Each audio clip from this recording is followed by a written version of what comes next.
नाज़रीन, मीरवा गोरचाणी ऐं भरपासे में बरसात खां पोइ ॿोॾि वारी सूरतहाल आहे। रहवासी लॾ पॼाइण ते मजबूर थी विया आहिनि। वधीक तफ़सील ॾिसूं था अरशद अली रुस्तमानी जी हिन रिपोर्ट में।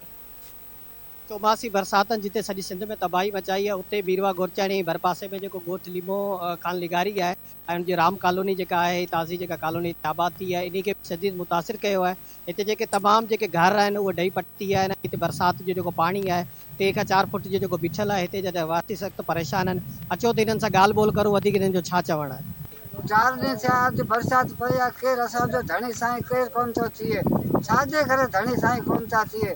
वाट वठण लाइ अचनि था, बाक़ी बरसाति ॾुख ही तमामु घणो नुक़सानु थियो आहे। बरसाति 4 ॾींहंनि खां तमामु घणो नुक़सानु कयो आहे। हिननि जो पुरसाने हाल केरु कोन्हे ग़रीबनि जो। हिननि जा घर सभु किरी विया आहिनि। हू तबाह थी चुका आहिनि। घरनि में 2-2, 3-3 ॾींहंनि खां लाशूं पयूं आहिनि।